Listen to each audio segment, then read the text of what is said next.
কালীনগর ও দক্ষিণ গজারিয়া এলাকাবাসীর উদ্যোগে আয়োজিত তৃতীয় বার্ষিক ওয়াজ ও দোয়ার মাহফিলের আজকের এই চমৎকার আয়োজনে সম্মানিত সভাপতি আমার শ্রদ্ধাভাজন উস্তাদ বড় কালীনগর ফাজিল ডিগ্রি মাদ্রাসার সম্মানিত প্রিন্সিপাল হযরত মাওলানা আব্দুর রশিদ, মঞ্চে উপবিষ্ট আছেন অত্র এলাকার বিদ্যান শিক্ষাবিদ, মুরব্বী, আমার সামনে উপস্থিত কোরআন প্রেমিক, দিন প্রেমিক, ইসলাম প্রিয় তৌহিদি জনতা। আমরা আলোচনার শুরুতেই মহান রব্বুল আলামিনের দরবারে শুকরিয়া আদায় করছি, যিনি আমাদেরকে ভালোবেসে আমাদের প্রতি দয়ার দৃষ্টি দিয়ে এই চমৎকার মাহফিলের প্যান্ডেলে শুরুর ভাগে আসার বসার কোরআনের আলোচনা করবার শুনবার যে তৌফিক মহামনিব আমাদেরকে দান করলেন।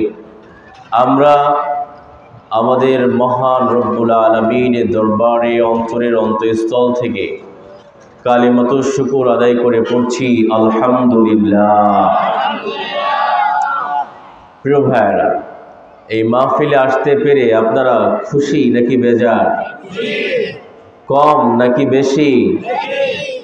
এই চমৎকার মাহফিল, যে মাহফিল সম্পর্কে বিশ্বনবী ইরশাদ করেন, মাজতামা কওমুন ফি বাইতিন মিন বুয়ুতিল্লাহি ইয়াতলুনা কিতাবাল্লাহি ওয়া ইয়াতাদারাসুনাহু ইল্লা নাযালাত আলাইহিমুস সাকিনা ওয়া গাশিয়াতুহুমুর রাহমা ওয়া হাফফাতুহুমুল মালায়েকা ওয়া যাকারাহুমুল্লাহু ফি মান ইনদা। আল্লাহু আকবার।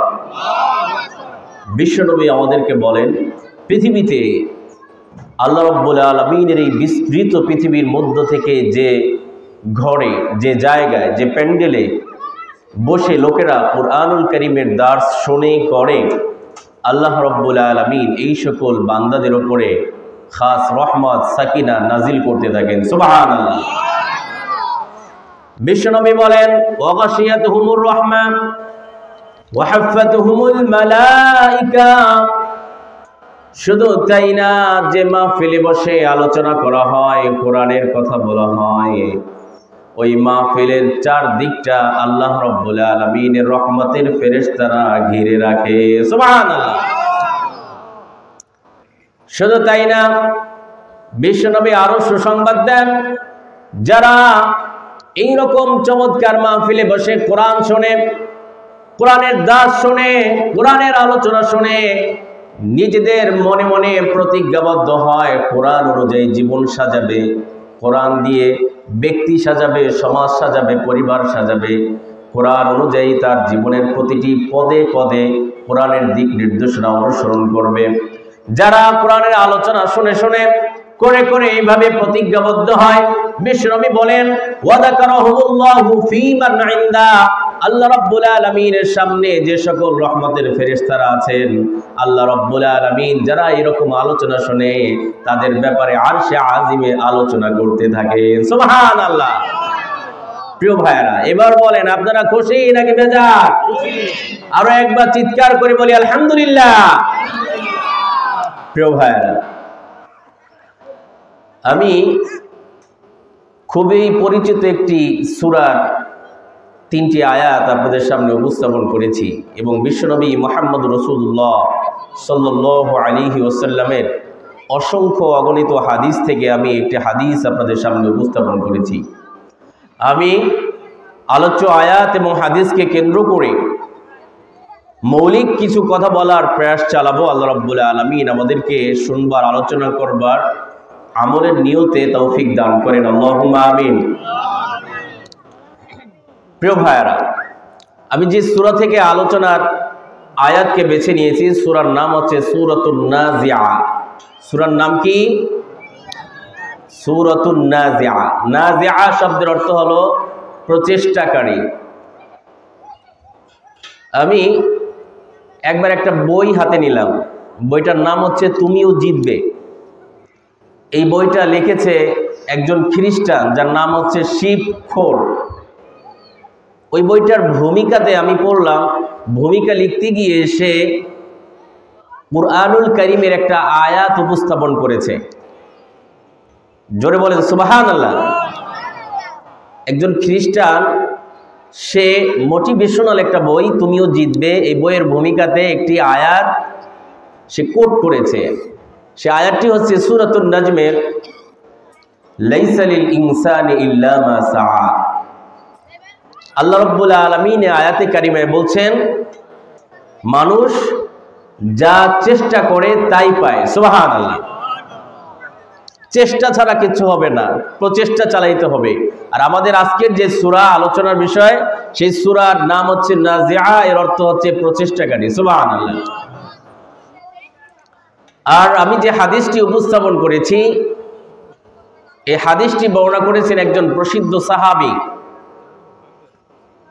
আব্দুল্লাহ ইবনে মাসউদ রাদিয়াল্লাহু আনহু।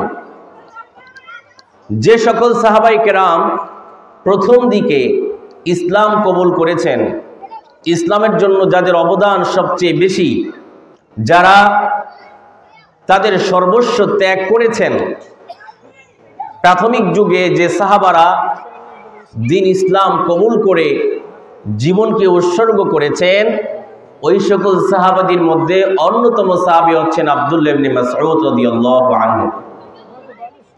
তিনি যখন ইসলাম প্রচার করতে গিয়ে মুসলমানরা বিরোধিতার মুখে পড়েছে, যখন দ্বীন ইসলামকে জীবনের সর্বত্র বাস্তবায়নের জন্য আন্দোলন সংগ্রাম করতে গিয়ে মুসলমানরা কাফির মুশরিক বেদিনদের বাধার সম্মুখীন হয়েছে, বিশ্বনবী মুহাম্মদ রাসূলুল্লাহ সাল্লাল্লাহু আলাইহি সাল্লাম সাহাবাদের একটি দলকে আবিসিনিয়া হিজরতে প্রেরণ করেন। সেই আবিসিনিয়াতে যারা মক্কা থেকে হিজরত করেছে, আব্দুল্লাহ ইবনে মাসউদ রাদিয়াল্লাহু তাআলা আনহু তাদের মধ্যে অন্যতম একজন ছিলেন। শুধু তাই না, মাক্কি জীবনে জুলুম নির্যাতন সহ্য করে ইসলামের ওপর অটল অবিচল থেকে যে সকল সাহাবারা ঈমানের পরাকাষ্ঠা প্রদর্শন করেছেন এবং সর্বশেষ বিশ্বনবী মুহাম্মদ রাসূলুল্লাহ সাল্লাল্লাহু আলাইহি ওয়াসাল্লাম মক্কায় কাফির মুশরিকদের জ্বালাতনে টিকতে না পেরে তিনি যখন মক্কা ছেড়ে মদিনায় হিজরত করে যান, সাহাবীদেরকে মক্কা ছেড়ে মদিনায় হিজরত করতে বলেন। একে একে সাহাবারা মক্কা ছেড়ে মদিনায় যাচ্ছিলেন। মদিনায় যারা হিজরত করেছেন, আব্দুল্লাহ ইবনে মাসউদ রাদিয়াল্লাহু তাআলা আনহু তাদের মধ্যে অন্যতম ছিলেন। সুবহানাল্লাহ। প্রিয় ভাইরা, এই আব্দুল্লাহ ইবনে মাসউদ রাদিয়াল্লাহু আনহু বিশ্বনবী মুহাম্মদ রাসূলুল্লাহ সাল্লাল্লাহু আলাইহি সাল্লামকে এমনভাবে অনুসরণ করতেন যেন মনে হতো রাসূল করিম সাল্লাল্লাহু আলাইহি সাল্লামের একজন ছায়া ছিলেন। সুবহানাল্লাহ। আমরা যখন পথ চলি, আমাদের ছায়া আমাদের সাথেই চলতে থাকে, ঠিক কি না? রাসূল করিম সাল্লাল্লাহু আলাইহি সাল্লাম যে পথে যে পদে যেভাবে চলতেন, আব্দুল্লাহ ইবনে মাসউদ রাদিয়াল্লাহু তাআলা আনহু তিনি সে পথে সেভাবে পূর্ণাঙ্গ অনুসরণ করে চলতেন। সুবহানাল্লাহ। প্রিয় ভাইরা, এমন একজন সাহাবী যিনি 848টি হাদিস বর্ণনা করেছেন, এর মধ্য থেকে অন্যতম গুরুত্বপূর্ণ একটি হাদিস আমি আপনাদের সামনে উপস্থাপন করেছি। এই হাদিসে বিশ্বনবী সাল্লাল্লাহু আলাইহি ওয়াসাল্লাম কিয়ামতের দিন মানুষ 5টি প্রশ্নের অ্যান্সার না করা পর্যন্ত এক কদম সামনে এগুতে পারবে না, সেই সম্পর্কে আলোচনা এসেছে। সুবহানাল্লাহ। কিয়ামতের দিন কয়টা প্রশ্নের অ্যান্সার না করে মানুষ সামনে আগাতে পারবে না? প্রিয় ভাইরা, তাহলে আমরা যে হাদিসটি নিয়ে আলোচনা করতে চাই, এই হাদিসে বিশ্বনবী সাল্লাল্লাহু আলাইহি সাল্লাম বলেন, লা তাযালু কদামু ইবনি আদম ইয়াউমাল কিয়ামাতি মিন ইনদি রাব্বিহি হাত্তা ইউসআলা আন খামসিন। কিয়ামতের দিন কোন আদম সন্তান 5টা প্রশ্নের জবাব না দেওয়া পর্যন্ত সে এক কদম সামনে এগোতে পারবে না। সবাইকে কয়টা প্রশ্নের অ্যান্সার দিতে হবে? 5টা। আমরা আজকে এই 5টা প্রশ্নের অ্যান্সার সম্পর্কে জানবো। আল্লাহ আমাদেরকে তৌফিক দান করেন। ভাইরা আমার, কিয়ামত হচ্ছে এমন একটা কঠিন মুসিবতের দিন, এমন এক ভয়াবহ দিন, যে দিন সম্পর্কে বিশ্বনবী সাল্লাল্লাহু আলাইহি ওয়াসাল্লাম মানুষকে বারবার সতর্ক করতেন। কাফের মুশরিক বেদিন সবাইকে বারবার কিয়ামতের কথা উল্লেখ করে তাদেরকে সাবধান সতর্ক হতে বলতেন। যখন বারবার এভাবে বলছেন, তখন লোকেরা জিজ্ঞেস করা শুরু করলো, কাফের মুশরিকরা জিজ্ঞেস করা শুরু করলো যে কিয়ামত কবে সংঘটিত হবে। এ প্রসঙ্গে আল্লাহ রাব্বুল আলামিন সূরাতুন নাজিআত 42 থেকে 45 নম্বর আয়াতে সুস্পষ্ট ঘোষণা দিয়ে জানায় দেন। আল্লাহ রাব্বুল আলামিন বলেন, يسألونك عن الساعة أيان مرساها فيما أنت من ذكراها إلى ربك منتهاها الله أكبر আল্লাহ রাব্বুল আলামিন বলেন, লোকেরা আপনাকে কিয়ামত কবে সংঘটিত হবে এই প্রসঙ্গে জিজ্ঞাসা করছে। ইয়াসআলুনাকা আনিস সাআতি আইয়ানা মুরসাহা, আল্লাহ রাব্বুল আলামিন বলেন, ফিমা আনতা মিন যিকরাহা, তারা যে বিষয় আপনাকে প্রশ্ন করছে কিয়ামত কবে সংঘটিত হবে এই বিষয়ে আপনার তো জানাশোনা নাই, আপনাকে তো আমি জানাই নাই কবে কিয়ামত সংঘটিত হবে। ফিমা আনতা মিন যিকরাহা ইলা রাব্বিকা মুনতাহাহা, এই কিয়ামত কবে সংঘটিত হবে, কিয়ামত কবে হবে এই ব্যাপারে সর্বোচ্চ জ্ঞান একমাত্র কেবলমাত্র আল্লাহ রাব্বুল আলামিনের কাছেই আছে। সুবহানাল্লাহ। কিয়ামত কবে হবে আমরা জানি কেউ, কিন্তু কিয়ামত হবে এটা তো সত্য, কিন্তু কিয়ামত কবে হবে এটা আল্লাহ রাব্বুল আলামিন জানান নাই। বিশ্বনবী সাল্লাল্লাহু আলাইহি ওয়াসাল্লাম কিয়ামতের অনেকগুলো আলামত বলেছেন, কিন্তু কিয়ামত কবে হবে সেটা বলেন। ভাইয়েরা আমার, কিয়ামত হচ্ছে এমন এক বিভীষিকাময় দিন, যেদিন আজকের যত অর্থবিত্ত সম্পদ আমরা উপার্জন করছি হালাল হারাম বাজ বিচার ছাড়াই, আমাদের সন্তান সন্ততি আমাদের পরিবার পরিজনকে ভালো রাখার জন্য হালাল হারাম বাজ বিচার না করে অর্থ সম্পদ উপার্জন করছি। কিয়ামত এমন এক বিভীষিকাময় দিন, আল্লাহ রাব্বুল আলামিন বলেন, ইয়াউমা লা ইয়ানফাউ মালু ওয়ালা বানুন, কিয়ামত হচ্ছে এমন এক দিন যেদিন আজকের এই দুনিয়ার যত সম্পদ আছে, সন্তান সন্ততি আত্মীয় স্বজন পরিবার বর্গ যারাই আছে, কিয়ামতের দিন এই সম্পদ এবং সন্তান সন্ততি কোনো কাজে আসবে না, দুই আনার কাজে আসবে না। ভাইয়েরা আমার, আপনি আমি দুনিয়াতে বসে যা কিছু করছি এই কর্ম সম্পর্কে কিয়ামতের দিন আমাদের বিরুদ্ধে 4টি রাজ সাক্ষী দাঁড়িয়ে যাবে। কয়টি? 4টি রাজ সাক্ষী দাঁড়িয়ে যাবে। আমি আপনি দুনিয়াতে কি করছি, কি আমল করছি, আল্লাহ রাব্বুল আলামিনের নাফরমানি করছি না তার ইবাদত গুজার হচ্ছি, তার বন্দেগী করছি, এই প্রসঙ্গে 4টি রাজ সাক্ষী কিয়ামতের দিন আমার আপনার বিরুদ্ধে সাক্ষী দেওয়ার জন্য প্রস্তুত হয়ে যাবে। ভাইয়েরা আমার, এর মধ্যে 1 নম্বর প্রধান সাক্ষী হচ্ছে জমিন, মাটি। 1 নম্বর সাক্ষী কি? মাটি। আপনার আমার বিরুদ্ধে জমিন সাক্ষী দিবে, যে মাটি থেকে আল্লাহ রাব্বুল আলামিন আপনাকে আমাকে সৃষ্টি করেছেন।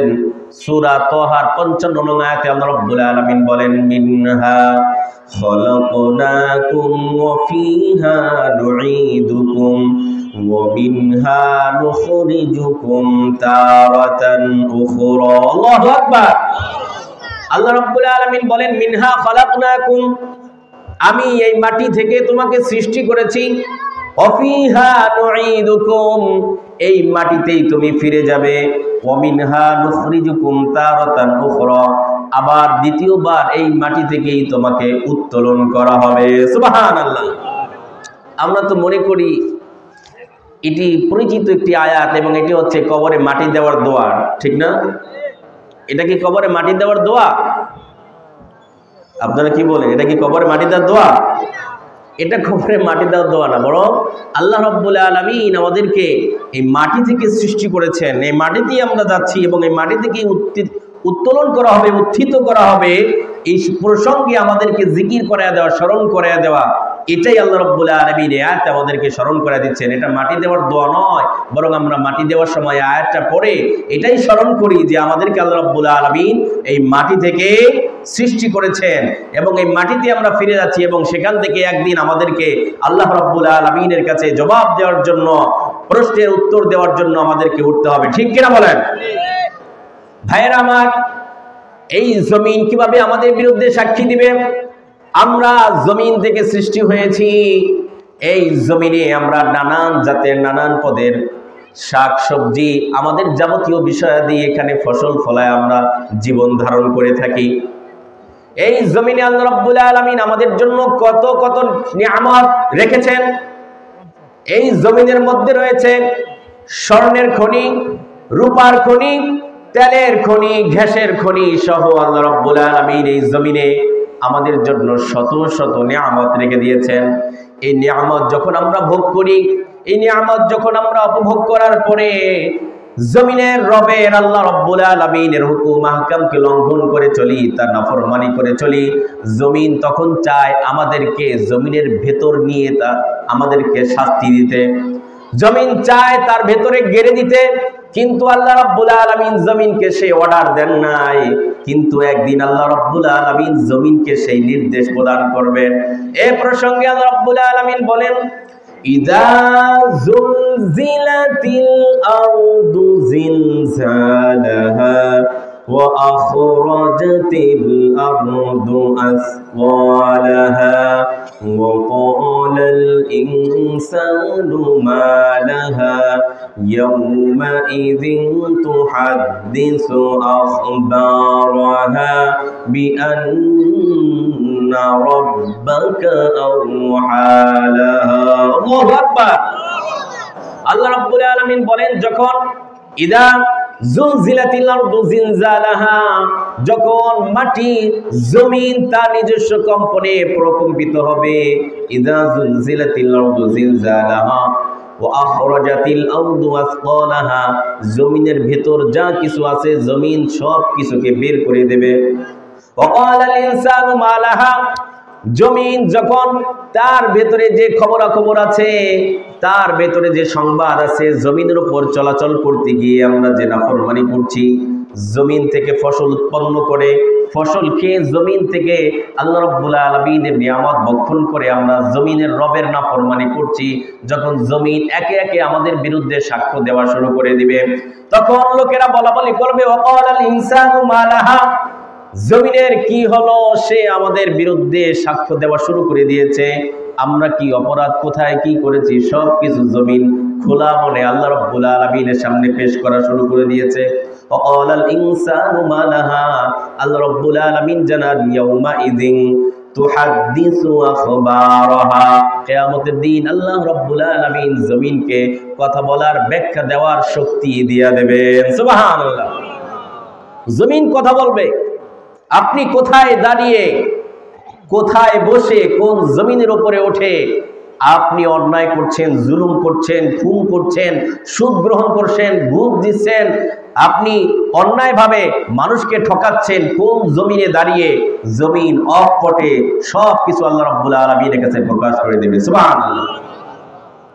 আল্লাহ রাব্বুল আলামিন বলেন, বিআন্না রাব্বাকা আওহা লাহা, যখন মানুষ প্রশ্ন করতে থাকবে জমিনের কি হলো, জমিন কেন এইভাবে সব কিছু প্রকাশ করে দিচ্ছে, আল্লাহ রাব্বুল আলামিন বলেন, বিআন্না রাব্বাকা আওহা লাহা, জমিন তখন বলবে, এটা তোমার রব আল্লাহ রাব্বুল আলামিনের নির্দেশ ক্রমে আমি করছি। সুবহানাল্লাহ। জমিন এইভাবে আমাদের সব কিছু চিচিং ফাঁক করে দেবে, অর্থাৎ প্রকাশ করে দেবে। প্রিয় ভাইরা আমার, বর্তমান সময়ে অপরাধীরা বিভিন্নভাবে চিহ্নিত হয়ে যায়, ঠিক কিনা? বর্তমান এই অনলাইনের যুগে অপরাধীরা অপরাধ করে পার পায় না, যে কোনোভাবেই হোক এটা প্রকাশ পেয়ে যায়। আল্লাহ রাব্বুল আলামিন মানুষের যাবতীয় নেক এবং বদ সব কিছু নিরীক্ষা করার জন্য চারটা রাজ সাক্ষী রেখেছেন। এক নম্বর কি? জমিন। এক নম্বর কি? জমিন। আল্লাহ রাব্বুল আলামিন নির্দেশ দিলে এই জমিন আপনাকে, আমাকেও, আজকেও এই জমিনের মাঝে দাবিয়ে দিতে পারেন, ঠিক কিনা?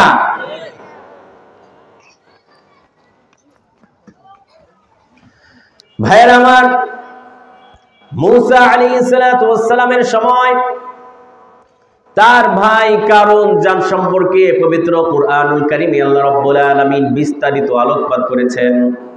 এই কারুনকে আল্লাহ রাব্বুল আলামিন মাটির নিচে দাবিয়ে দিয়েছেন। এই প্রসঙ্গে আল্লাহ তাআলা বলেন, ফাখাসাফনা বিহি ওয়া বিদারিহিল আরদ ফামা কানা লাহু মিন ফিয়াতিন ইয়ানসুরুনাহু মিন দুনিল্লাহ ওয়া মা কানা মিনাল মুনতাসিরিন।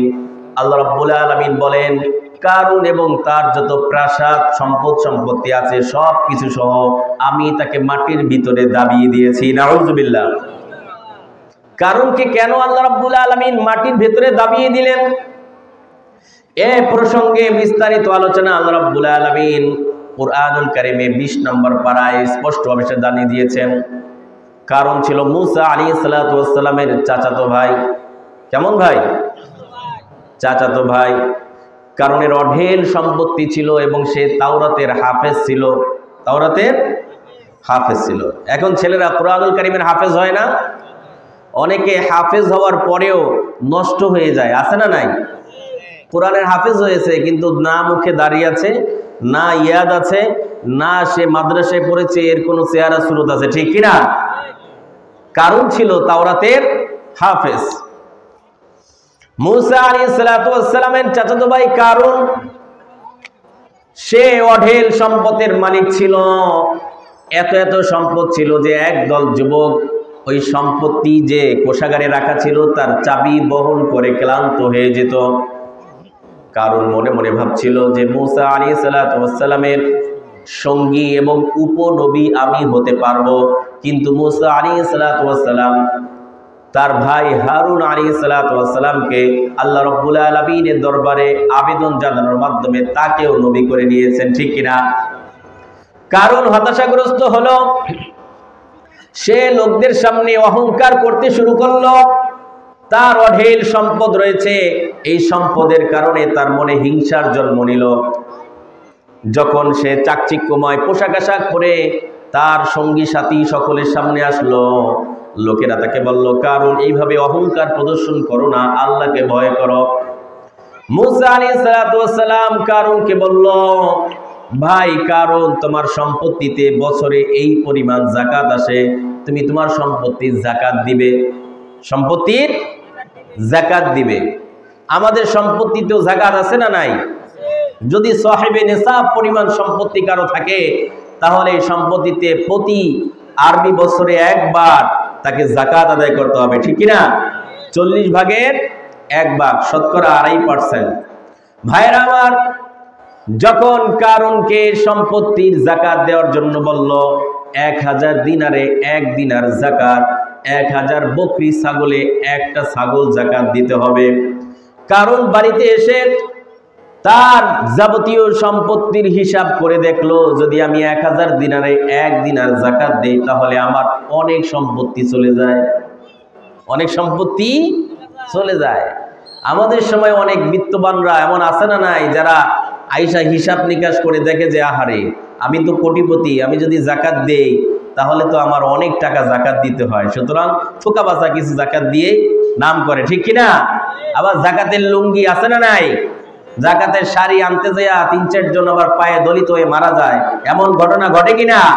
কিন্তু যাকাত দেওয়ার পদ্ধতি সিস্টেম এটা নয়, বরং যাকাত দেওয়ার পদ্ধতি সিস্টেম হচ্ছে, এই বছর আমি এমন এক ব্যক্তিকে যাকাত দেব, এই ব্যক্তি যেন আগামী বছর আমি তাকে এমনভাবে স্বাবলম্বী করে দেব সে যেন আগামী বছর নিজেই যাকাত দিতে পারে। সুবহানাল্লাহ।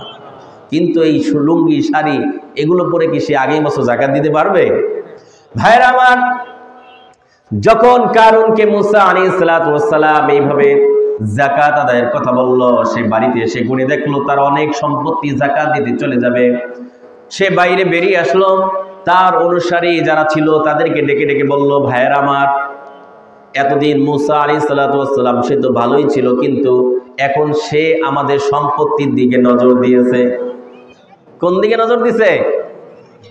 আমাদের সম্পদের দিকে নজর দিছে। এতদিন তো ভালোই ওয়াজ নসিহত করতো, আমাদেরকে আল্লাহ বিল্লাহর কথা বলতো, এটা তো ভালোই ছিল, কিন্তু এখন আমাদের সম্পত্তির দিকে সে নজর দিয়ে ফেলেছে। কি করা যায়? মূসা আলাইহিস সালাতু ওয়াস সালামকে থামাইতে হবে। কিভাবে থামানো যায় তার পদ্ধতি আবিষ্কার করা শুরু করলো, বিভিন্ন জনের কাছ থেকে পরামর্শ নেওয়া শুরু করলো যে মূসা আলাইহিস সালাতু ওয়াস সালামের বিরুদ্ধে ব্যভিচারের অভিযোগ আনা হবে। নাউযুবিল্লাহ। কিসের অভিযোগ? সবচেয়ে নিকৃষ্টতম অভিযোগ, ব্যভিচারের অভিযোগ আনা হবে। কিভাবে ব্যভিচারের অভিযোগ আনবে? তৎকালীন সময় একজন ব্যভিচারী নারী ছিল, তাকে ডেকে আনা হলো। ওই নারীকে কারণ ডেকে ডেকে বলল, তুমি মূসার বিরুদ্ধে ব্যভিচারের অভিযোগ দিবে, এর বিনিময়ে তোমাকে আমরা 1000 স্বর্ণ মুদ্রা দিনার উপহার দেব। নাউযুবিল্লাহ। যাকাত দিবে না, কিন্তু মুসা আলাইহিস সালাতু ওয়াস সালামের বিরুদ্ধে লোক লাগানোর জন্য 1000 স্বর্ণ মুদ্রা সে ব্যভিচারীকে উপহার দেবে। নাউযুবিল্লাহ। অর্থের প্রলোভনে পড়ে ওই মহিলা রাজি হয়ে গেল। পরের দিন কারুন মুসা আলাইহিস সালাতু ওয়াস সালামকে ডেকে বলল, বনি ইসরাইলের লোকেরা এসেছে, আপনি বেরিয়ে এসে বনি ইসরাইলের লোকদেরকে কিছু ওয়াজ নসিহত করেন। মুসা আলাইহিস সালাতু ওয়াস সালাম বেরিয়ে আসলেন, এসে লোকদের উদ্দেশ্যে ওয়াজ নসিহত করা শুরু করলেন। আল্লাহ রাব্বুল আলামিনের প্রতি ঈমান আনার গুরুত্ব বললেন এবং সমাজ থেকে অন্যায়, অবিচার, জুলুম, খুন খারাপি দূরীভূত করার ব্যাপারে পরামর্শ দিলেন। তিনি বললেন, ভাইরা আমার, আমাদের সমাজে কোনো ব্যক্তি যদি চুরি করে তাহলে আমরা তার হাত কেটে দেব।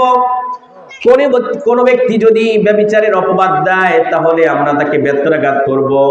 আর যদি কেউ ব্যভিচার করে তাহলে আমরা তাকে বেত্রাঘাত করব, এবং যদি সে বিবাহিত হয় তাহলে মাজা পর্যন্ত গেড়ে পাথর মেরে তাকে আমরা হত্যা করব। এই কথা শোনার পর কারুন বলল, যদি এমন অপরাধ আপনি করেন, যদি এমন অপরাধ আপনি করেন। মুসা আলাইহিস সালাতু ওয়াস সালাম বললেন, যদি এমন অপরাধ আমি করি তাহলে আমারও সমান শাস্তি হবে। কারণ বলল, বনি ইসরাইল জাতি মনে করে আপনি ব্যভিচার করেছেন। নাউযুবিল্লাহ। আরো জোরে বলেন নাউযুবিল্লাহ। কারণ বলল, বনি ইসরাইল জাতি মনে করে আপনি ব্যভিচার করেছেন অমুক নারীর সাথে। মুসা আলাইহিস সালাতু ওয়াস সালাম ওই নারীকে ডাকালেন যে ওই নারীকে ডেকে আনো। যখন নারী মজলিসে আসলো, মুসা আলাইহিস সালাতু ওয়াস সালামের চেহারার দিকে তার নজর গেল, তখন ওই নারী ভরকে গেল, ভয় পেয়ে গেল। মুসা আলাইহিস সালাতু ওয়াস সালাম জিজ্ঞেস করলেন, তারা যে অভিযোগ করছে এই অভিযোগের সত্যতা আছে কিনা। ওই নারী চিন্তা করলো, আল্লাহর একজন নবী, তার বিরুদ্ধে যদি আমি অপবাদ দেই, আমি অপরাধী, এটা তো ঠিক আছে, কিন্তু আল্লাহর নবীর বিরুদ্ধে যদি আমি অপবাদ দেই তাহলে আমার আর রক্ষা নাই, আমার আর রক্ষা নাই। সে ভয় পেয়ে গেল। ভয় পেয়ে বলল, মুসা আলাইহিস সালাতু ওয়াস সালাম, এমন কিছুই ঘটে নাই, বরং কারণ আমাকে টাকার বিনিময়ে প্রলুব্ধ করিয়ে আপনার বিরুদ্ধে অভিযোগ দাঁড় করিয়েছে। নাউযুবিল্লাহ। মুসা আলাইহিস সালাতু ওয়াস সালাম যখন এই ঘটনার মুখোমুখি মহিলার কাছ থেকে যখন জবানবন্দি পাওয়া গেল, সাথে সাথে মুসা আলাইহিস সালাতু ওয়াস সালাম পশ্চিম দিকে ফিরে সিজদায় পড়ে গেলেন। আল্লাহ রাব্বুল আলামিনের কাছে কায়মান বাক্যে কেঁদে কেঁদে প্রার্থনা করা শুরু করে দিলেন। আল্লাহ রাব্বুল আলামিন মুসা আলাইহিস সালাতু ওয়াস সালামকে বললেন, ওহে আমার প্রাণের নবী, আপনাকে জমিনের ব্যাপারে হুকুম প্রদান করা হলো। জমিনকে আপনি যা বলবেন, জমিন আপনার সেই কথা অনুসারেই কারুনকে শাস্তি প্রদান করবে। সুবহানাল্লাহ।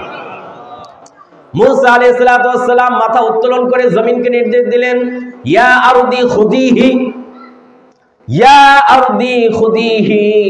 যখন মুসা আলাইহিস সালাতু ওয়াস সালাম এই বাক্য বললেন, অর্থাৎ জমিন তাকে ধরো, জমিন তাকে ধরো, এই কথা বলার সাথে সাথে জমিন ফাঁকা হয়ে গেল এবং কারুনকে গ্রাস করলো, মাজা পর্যন্ত দেবে গেল। মুসা আলাইহিস সালাতু ওয়াস সালাম থামলেন না, আবার বললেন, ইয়া আরদু খুদিহি। যখন তার মাজা পর্যন্ত দেবে গেল, কারণ কায়মন বাক্যে কেঁদে কেঁদে মুসা আলাইহিস সালাতু ওয়াস সালামের কাছে মাপ চাওয়া শুরু করলো। এখন মাপ পাওয়ার কোনো সুযোগ আছে? হ্যাঁ, মাপ পাওয়ার কোনো সুযোগ আছে? চান্স রাখছে? রাখে না। এমন একটা জায়গায় গিয়ে আঘাত করেছে যে এখন আর মাপ পাওয়ার কোনো সুযোগ নাই। ভাইরা আমার, মুসা আলাইহিস সালাতু ওয়াস সালাম বললেন, ইয়া আরদু খুদিহি, জমিন তাকে গ্রাস করো। মাজা পর্যন্ত দেবে যাওয়ার পর দ্বিতীয়বার যখন বললেন, মাথা পর্যন্ত দেবে গেল। আবার যখন বললেন, ইয়া আরদু খুদিহি, এবং তার পুরো গোটা শরীরটা মাটির নিচে দেবে যেতে লাগলো। সুবহানাল্লাহ। আব্দুল্লাহ ইবনে আব্বাস রাদিয়াল্লাহু আনহু তিনি বলেন, কারণ তার দেহের যে অবয়ব যতটুকু লম্বা, সে প্রতিদিন সেই পরিমাণ সে মাটির নিচে দাবতে থাকে। এটা কিয়ামত পর্যন্ত সে দাবতে থাকবে। সুবহানাল্লাহ।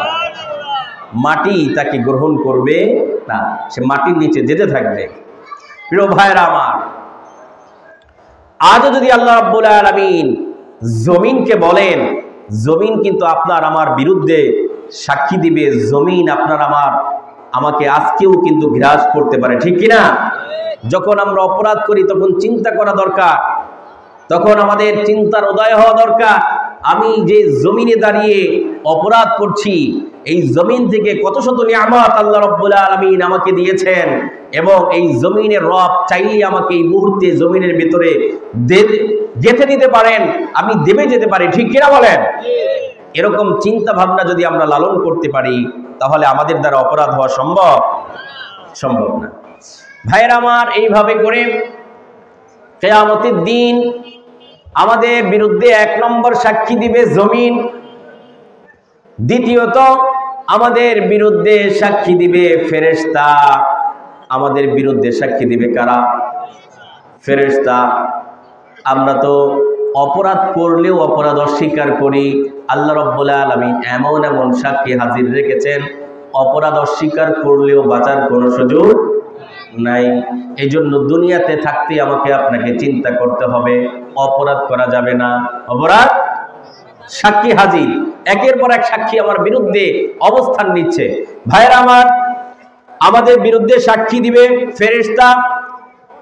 আল্লাহ রাব্বুল আলামিন বলেন, وَإِنَّ عَلَيْكُمْ لَحَافِظِينَ كِرَامًا كَاتِبِينَ يَعْلَمُونَ مَا تَفْعَلُونَ।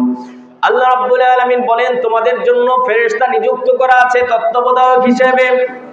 কিরামান কাতিবিন, তারা হচ্ছে সম্মানিত লেখক। ইয়ালামুনা মা তাফআলুন, তোমরা যা যা করো তারা এগুলো দেখে এবং এগুলো সম্পর্কে তারা জানে এবং লিখে রাখে। সুবহানাল্লাহ।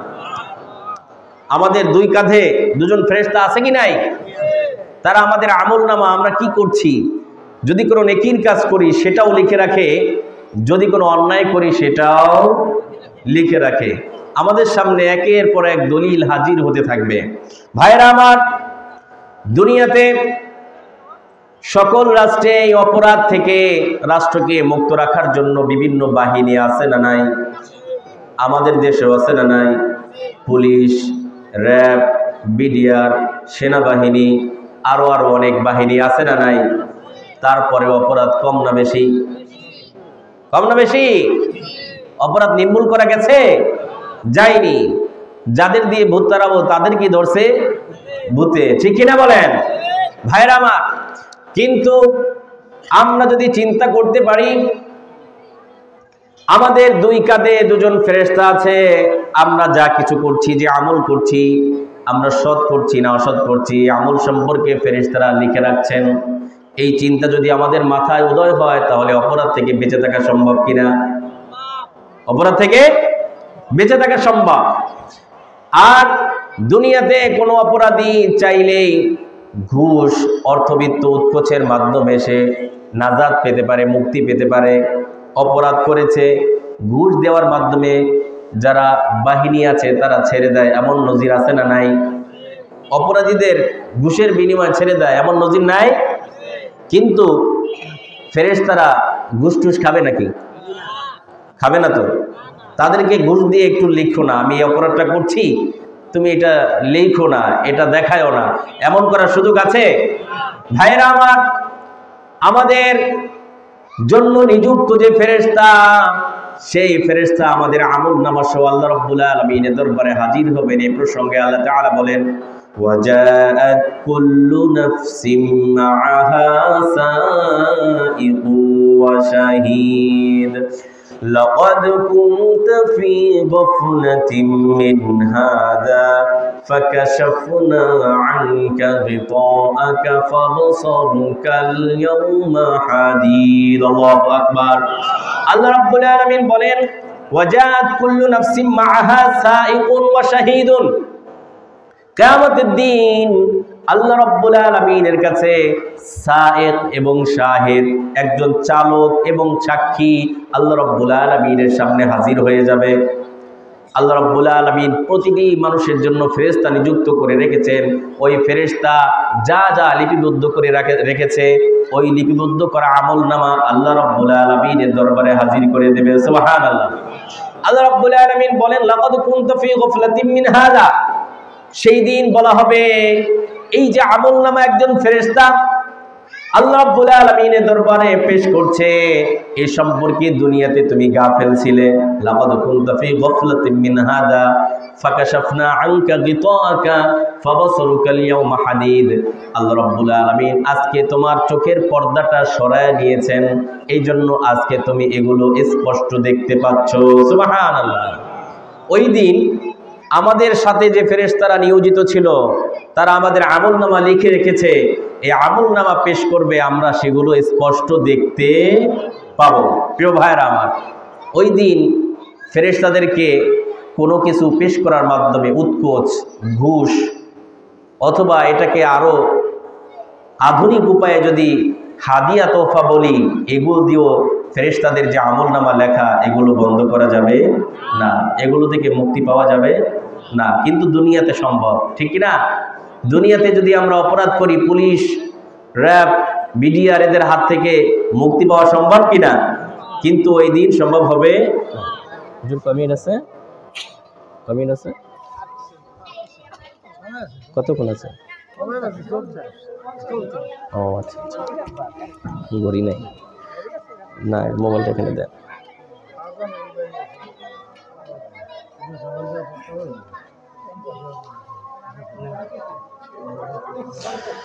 ভাইরা আমার, সময় কম, আমি আলোচনা ছোট করে আনছি। আমরা পৃথিবীতে যে আমল করছি, আমলের বিরুদ্ধে কিয়ামতের দিন আল্লাহ রাব্বুল আলামিনের সামনে 4টা রাজসাক্ষী হবে। কয়টা? 1 নম্বর কি? আপনার কি ওয়াজ বাড়িতে নেবেন না? এখানে রেখে যাবেন নাকি নিয়ে যাবেন? ওয়াজ বাড়িতে নিয়ে যাব আমরা ইনশাআল্লাহ। 1 নম্বর সাক্ষী দিবে জমিন, আমাদের বিরুদ্ধে জমিন সাক্ষী দিবে। দ্বিতীয়ত আমাদের বিরুদ্ধে সাক্ষী দিবে ফেরেশতা। 2 নম্বরে কারা? ফেরেশতা। 3 নম্বর সাক্ষী হচ্ছে আমলনামা নিজেই। আমলনামা নিজেই, আমাদের যে আমলনামা এটা হচ্ছে আমাদের বিরুদ্ধে 3 নম্বর রাজ সাক্ষী, কঠিন সাক্ষী। আল্লাহ রাব্বুল আলামিন সূরাত বনী ইসরাঈলে ইরশাদ করেন ইকরা কিতাবাকা কাফা বিনাফসিকাল ইয়াওমা আলাইকা হাসিবা। আল্লাহ রাব্বুল আলামিন কিয়ামতের দিন আমাদের আমলনামাগুলো যখন ফেরেশতারা আল্লাহ রাব্বুল আলামিনের সামনে পেশ করবে, তখন আমলনামা আমাদের সামনে আল্লাহ রাব্বুল আলামিন তুলে ধরে বলবেন ইকরা কিতাবাক কাফা বিনাফসিকাল ইয়াওমা আলাইকা হাসিবা। দুনিয়াতে কি কি অপরাধ করেছো? ফজরের আজান হয়েছে, ঘুমিয়ে আছো, শীতের দিন যখন আজান শুনেছো কম্বলটা আরেকটু ভালোভাবে মুড়ি দিয়েছো, এমন লোক আছে না নাই? আজান হয়, আজানটা কানে গেছে, কম্বলটা লেপটা আরেকটু ভালোভাবে মুড়ি দিয়ে ঘুমায়, সূর্য না ওঠা পর্যন্ত সে ওঠে না, ঠিক কিনা? ভাইরা আমার, সবগুলো আমল যখন আমাদের সামনে উপস্থাপন করা হবে তখন আল্লাহ রাব্বুল আলামিন বলবেন তুমি আমলনামাগুলো পাঠ করে দেখো। ইকরা কিতাবাক কাফা বিনাফসিকাল ইয়াওমা আলাইকা হাসিবা। আজকে তোমার হিসাব নেওয়ার জন্য তুমি নিজেই যথেষ্ট। সুবহানাল্লাহ। আমাদের যাবতীয় আমলনামা আমাদের সামনে উপস্থাপন করে আল্লাহ বলবেন তোমার হিসাব নিতে আর লোক লাগবে না। তুমি কি করেছো, কোথায় কি করেছো, পুঙ্খানুপুঙ্খ লেখা আছে, তুমি দেখে নাও, পাঠ করে নাও, তোমার হিসাব নেওয়ার জন্য তুমি নিজেই যথেষ্ট। মানুষ যখন দেখবে আহারে আমি ছোট্ট যে পাপ করেছি, ছোট্ট ক্ষুদ্রাতি ক্ষুদ্র এই পাপের কথাও লেখা আছে, আমি যে বড় অপরাধ করেছি সেটাও লেখা আছে, তাহলে এটা কোন ধরনের একটা আমলনামা? এখানে কোনো কিছু তো বাদ দেওয়া হয় না। সুবহানাল্লাহ। আল্লাহ রাব্বুল আলামিন এই প্রসঙ্গে বলেন وَوُضِعَ الْكِتَابُ فَتَرَى الْمُجْرِمِينَ مُشْفِقِينَ مِمَّا فِيهِ وَيَقُولُونَ يَا وَيْلَتَنَا مَا لِهَذَا الْكِتَابِ لَا يُغَادِرُ صَغِيرَةً وَلَا كَبِيرَةً إِلَّا أَحْصَاهَا। আল্লাহু আকবার। আল্লাহ রাব্বুল আলামিন বলেন ওয়াউদিআল কিতাব, যখন তাদের সামনে আমলনামা পেশ করা হবে, ফাতারাল মুজরিমিনা, তুমি মুজরিমিন যারা পাপিষ্ট, যারা পাপী, যারা দুনিয়াতে নামাজ পড়ে নাই, রোজা রাখে নাই, হকের পথে চলে না, অন্যায়ভাবে চলেছে, সুদ ঘুষ জেনা ব্যভিচার জুলুম নির্যাতন খুন খারাপির সাথে নিয়োজিত ছিল, এই সকল ব্যক্তিদেরকে তুমি দেখবে ফাতারাল মুজরিমিনা মুশফিকিনা, তারা আতঙ্কিত, ভীত, সন্ত্রস্ত, মুশফিকিনা মিম্মা ফিহি ওয়া ইয়াকুলুনা, তারা তখন বলতে থাকবে ইয়া ওয়াইলাতানা, হায় আফসোস, হায় আফসোস, হায় আফসোস, মা লিহাদাল কিতাবি লা ইউগাদিরু সগীরাতান ওয়ালা কাবীরাতান ইল্লা আহসাহা। এটা কেমন একটা কিতাব আমার সামনে তুলে ধরা হলো, এই কিতাবে আমি যে ছোট আমল করেছি, এই ছোট আমল সম্পর্কে ছোট আমল করেছি এটাও আছে, আমি যে বড় আমল করেছি এই বড় আমলটাও এখানে লিপিবদ্ধ আছে, ইল্লা আহসাহা। এটা কেমন একটা কিতাব, আশ্চর্য হয়ে যাবে। সুবহানাল্লাহ। কিয়ামতের দিন আমার আপনার বিরুদ্ধে অন্যতম গুরুত্বপূর্ণ একটি সাক্ষী হচ্ছে আমাদের আমলনামা। আমরা জানি সেদিন দুই শ্রেণীর মানুষ, এক শ্রেণীর মানুষের ডান হাতে আমলনামা তুলে ধরা হবে, ঠিক কিনা? আমরা সবাই ডান হাতে আমল চাই। কে কে চায়? আল্লাহকে দেখা, লিল্লাহি তাকবীর, লিল্লাহি তাকবীর। আল্লাহ রাব্বুল আলামিন আমাদের হাতগুলোকে কবুল করেন। ভাইয়েরা আমার, কিয়ামতের দিন দুই শ্রেণীর মানুষের, এক শ্রেণীর মানুষের কাছে আল্লাহ রাব্বুল আলামিন তাদের ডান হাতে আমলনামা তুলে ধরবেন, তাদের ব্যাপারে বলেন ফাআম্মা মান উতিয়া কিতাবাহু বিয়ামিনি ফায়াকুলু হা উমকরাউ কিতাবিয়া। আল্লাহ রাব্বুল আলামিন কিয়ামতের দিন একদল মানুষের ডান হাতে আমলনামা তুলে ধরবেন। ফাআম্মা মান উতিয়া কিতাবাহু বিয়ামিনি, একদল লোক তারা তাদের আমলনামা ডান হাতে পাবে। কোন হাতে? যখন তারা আমলনামা ডান হাতে পাবে তখন তারা বলবে ফায়াকুলু হা উমকরাউ কিতাবিয়া, সবাইকে ডেকে ডেকে বলবে এই দেখো আমার আমলনামা পড়ো, আমার আমলনামা পড়ো, এই দেখো আমার আমলনামা, আমি কত ভালো কাজ করেছি, আমার আমলনামা ভালো হয়েছে। এটার দৃষ্টান্ত আমরা দুনিয়াতেও পাই। যখন আমাদের সন্তানেরা ভালো রেজাল্ট করে, দাখিলে এসএসসিতে জিপিএ 5 পায়, তখন এই রেজাল্টটা সবাইকে দেখাইতে চায়, ঠিক কিনা? আমি ভালো রেজাল্ট করেছি, দেখো না আমার রেজাল্টটা। আর যদি রেজাল্ট খারাপ হয়, ঘর থেকে বেরই হয় না, ঠিক কিনা? ঘর থেকে বেরই হয় না। কিন্তু দুনিয়ার এই পরীক্ষায় একবার ফেল করলে দ্বিতীয়বার পাস করার চান্স আছে না নাই? কিন্তু আল্লাহ রাব্বুল আলামিন আমাদেরকে দুনিয়াতে যে উদ্দেশ্য নিয়ে প্রেরণ করেছেন, আমাদেরকে যে মাকসাদ নিয়ে আল্লাহ রাব্বুল আলামিন প্রেরণ করেছেন, ওমা খালাকাতুল জিন্না ওয়াল ইনসা ইল্লা লিয়াবুদুন, আল্লাহ রাব্বুল আলামিন মানুষকে একমাত্র কেবলমাত্র আল্লাহ রাব্বুল আলামিনের গোলামি করার জন্যই সৃষ্টি করেছেন। সুবহানাল্লাহ। এই উদ্দেশ্য যদি ব্যর্থ হয়, এই পরীক্ষায় যদি আমরা ফেল করে বসি, তাহলে দ্বিতীয়বার চান্স আর নাই। আছে? কিন্তু মানুষ দ্বিতীয়বার চান্স চাইবে। ওহুম ইয়াসতারিখুনা ফিহা রব্বানা আখরিজনা না'মাল সালিহান গায়রাল্লাযী কুন্না না'মাল। কিয়ামতের দিন যখন মানুষ তাদেরকে জাহান্নামে নিক্ষেপ করা হবে, তখন আল্লাহ রাব্বুল আলামিনকে ডেকে ডেকে বলবে রব্বানা আখরিজনা না'মাল সালিহান গায়রাল্লাযী কুন্না না'মাল। হে আমাদের রব, হে আমাদের প্রতিপালক, আমাদেরকে এই জাহান্নামের জ্বলন্ত আগুন থেকে বের করে দুনিয়াতে আরেকবার পাঠান, আমরা ভালো কাজ করব, না'মাল সালিহা, আমরা সৎ কাজ করব। কিন্তু চান্স আছে? দ্বিতীয়বার আল্লাহ পাঠাবেন? পাঠাবেন না। আরেক দল মানুষ যাদেরকে আল্লাহ রাব্বুল আলামিন তাদের আমলনামা বাম হাতে দিবেন, তাদের ব্যাপারে বলেন ওয়া আম্মা মান উতিয়া কিতাবাহু বিশিমালি ফায়াকুলু ইয়া লাইতানি লাম উতা কিতাবিয়া। আল্লাহ রাব্বুল আলামিন বলেন আরেক দল লোক আছে যাদের আমলনামা আমি বাম হাতে দেব। কোন হাতে? বাম হাতে। এই বাম হাতে আমলনামাটা কি সোজাসুজি দিবেন নাকি ঘাড়টা বেঁকা করে ভেঙে পেছন দিক থেকে দেবেন? পেছন দিক থেকে দেবেন। এই ব্যক্তি যখন তার আমলনামা পাবে, ফায়াকুলু ইয়া লাইতানি লাম উতা কিতাবিয়া ওয়া লাম আদরি মা হিসাবিয়া ইয়া লাইতাহা কানাতিল কাদিয়া। এই ব্যক্তিকে যখন আল্লাহ রাব্বুল আলামিন বাম হাতে আমলনামা দিবেন, তখন সে আফসোস করতে থাকবে ইয়া লাইতানি লাম উতা কিতাবিয়া, আমার এই আমলনামাটা যদি না দিত, আমি এত অপরাধ এত পাপ করেছি, আমার আমলনামাটা যদি আমাকে আজকে না দিত তাহলে কতই না ভালো হতো। ইয়া লাইতানি লাম উতা কিতাবিয়া ওয়া লাম আদরি মা হিসাবিয়া, আমাকে যদি আজকে হিসাবের মুখোমুখি না করা হতো। এইভাবে করে আফসোস করতে থাকবে, আহা আমি যদি মাটি হয়ে যেতাম, আমাকে যদি আর উঠানোই না হতো। প্রিয় ভাইরা, সেদিন আফসোস করলে কোনো কাজে আসবে? আজকে যদি আমরা আফসোস করতে পারি, যারা সুদের সাথে সম্পৃক্ত, যারা নামাজ পড়ছি না, এই সামনে মাহে রমজান আমাদের সামনে হাজির, যারা সিয়াম পালন করি না এই বিগত সময়, আফসোস আজকে করি, আজকের আফসোস কাজে লাগবে। কিন্তু চোখ দুটো বুঝে গেলে তখন আর আফসোস করে কোনো কাজে আসবে। কিন্তু প্রিয় ভাইয়ের আমার, আমি আপনি কেউ জানি না আমাদের চোখ দুটো কবে বুঝে যাবে। জানি? আমি যদি চিন্তা করি কালকে থেকে ভালো হয়ে যাব, কালকে পর্যন্ত আমি বাঁচবো এবং কালকে থেকে ভালো হতে পারবো, সেই গ্যারান্টি কি আছে? আমরা যারা অবৈধ পন্থায় উপার্জন করছি, আমি যে হাদিসটি সামনে এনেছিলাম, কিয়ামতের দিন 5টি প্রশ্নের অ্যান্সার না দিয়ে কোনো মানুষ এক কদম সামনে এগোতে পারবে না। 1 নম্বর প্রশ্ন হচ্ছে আন উমরিহি ফিমা আফনাহু।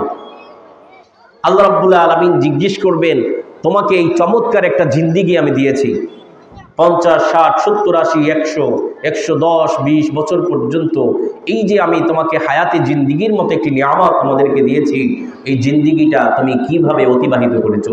এই প্রশ্নের জবাব দাও। আল্লাহ রাব্বুল আলামিন আমাদের হায়াতে জিন্দেগি সম্পর্কে প্রশ্ন করবেন।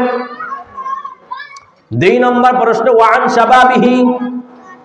আল্লাহ রাব্বুল আলামিন এই জিন্দেগির মধ্যে সবচেয়ে গুরুত্বপূর্ণ ইম্পর্টেন্ট একটা বয়স আছে, তার নাম হচ্ছে যৌবনকাল, ঠিক কিনা?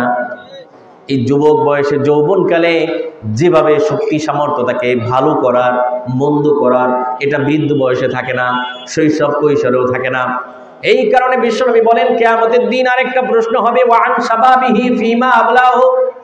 তোমার যৌবনকাল, তোমাকে যে আমি ভরা যৌবন, সুষ্ঠ গর্ব, তোমাকে যে একটি শরীর দেহ দিয়েছি, এই যৌবনকালটা তুমি কিভাবে অতিবাহিত করেছো, তার অ্যান্সার দাও। প্রিয় ভাইরা আমার, এরপরে গুরুত্বপূর্ণ 2টা প্রশ্ন করবেন আমাদের উপার্জন সম্পর্কে। ওয়ামালিহি মিন আইনা ইকতাসাবাহু ওয়া ফিমা আনফাকাহু। আল্লাহ রাব্বুল আলামিন ওই দিন জিজ্ঞেস করবে, তুমি সম্পদ কোন পথে উপার্জন করেছো? আমরা সম্পদ উপার্জন করি না, এটা কোন পথে? এটা কি ডান দিক থেকে আসছে না বাম দিক থেকে আসছে? এটা কি হালাল উপার্জন নাকি হারাম? আমাদের সমাজে হারাম উপার্জন আছে না নাই? মানুষকে ঠকায়া, সুদি কারবারে লিপ্ত হয়ে, ঘুষে লিপ্ত হয়ে, জুয়া খেলে অর্থ উপার্জন আছে না নাই? প্রিয় ভাইরা আমার, এটা কি হালাল উপার্জন নাকি হারাম? আমরা জানি তো সবাই, নাকি আপনারা বলবেন যে এটা শুধু হুজুররা জানে? জুয়া খেলা যে হারাম এটা জানেন তো, এজন্যই তো প্রকাশ্যে খেলে না, গোপনে গোপনে খেলে, ঠিক কিনা? আর হালাল হলে তো সবার সামনে এসে খেলতো, ঠিক কিনা? হারাম, এই হারাম ভাবে যারা উপার্জন করছি, কিয়ামতের দিন এই প্রশ্নের জবাব কি দেব? ওয়ামালিহি মিন আইনা ইকতাসাবাহু। তুমি তোমার সম্পদ কোন পথে কিভাবে উপার্জন করেছো? ওয়াফিমা আনফাকাহু। 4 নম্বর প্রশ্ন হচ্ছে তোমার এই সম্পদ তুমি কোন পথে ব্যয় করেছো? অবৈধ পথে ব্যয় করার অনেক রাস্তা আছে না নাই? ব্যাখ্যা দেওয়ার সময় নাই। বিশ্বনবী বলেন মাযা আমিলা ফিমা আলিমা। তুমি যে জ্ঞান অর্জন করেছো, আল্লাহ রাব্বুল আলামিন তোমাকে যে বিবেক বুদ্ধি দিয়েছে, বিবেক বুদ্ধি অনুযায়ী তোমার ইলম অনুযায়ী কতটুকু আমল করেছো, এই 5টা প্রশ্নের অ্যান্সার না দেওয়া পর্যন্ত কোনো বনি আদম 1 কদম সামনে এগোতে পারবে না।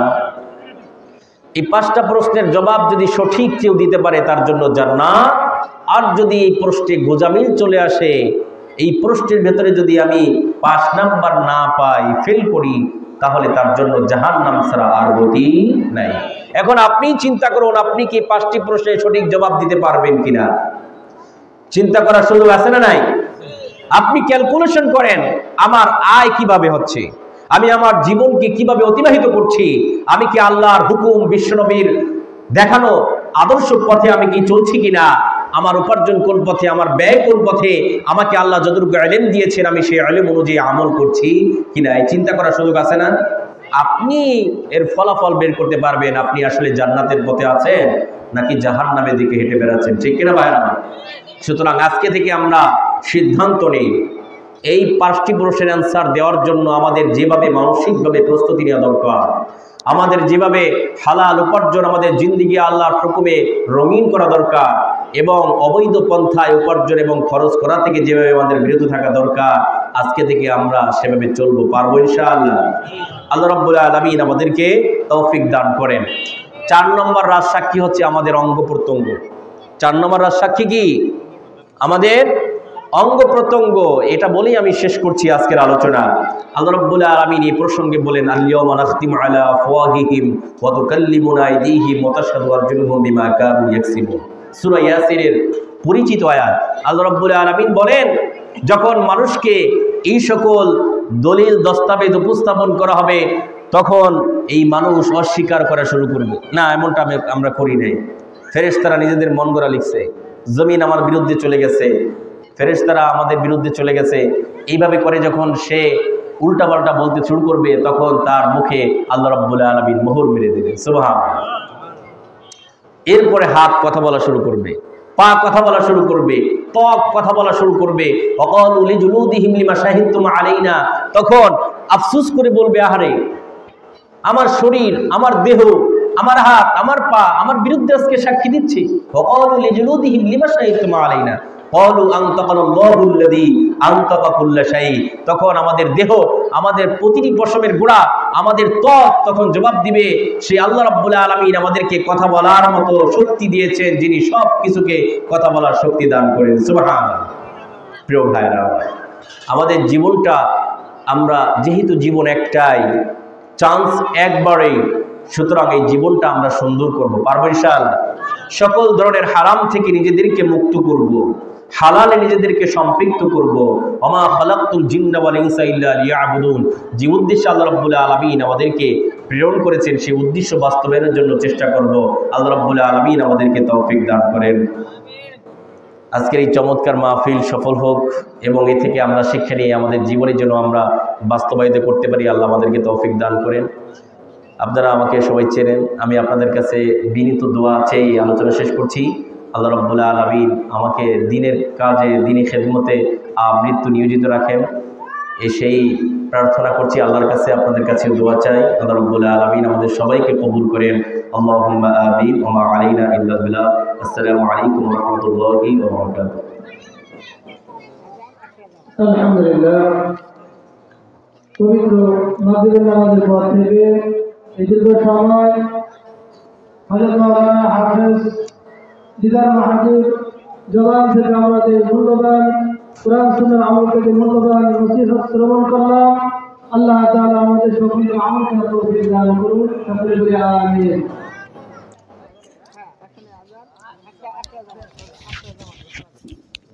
আলহামদুলিল্লাহ, এখন আযান হবে, 8টা বাজে, ঠিক 8টা বাজে জামাত হবে। অতএব যারা আমাদের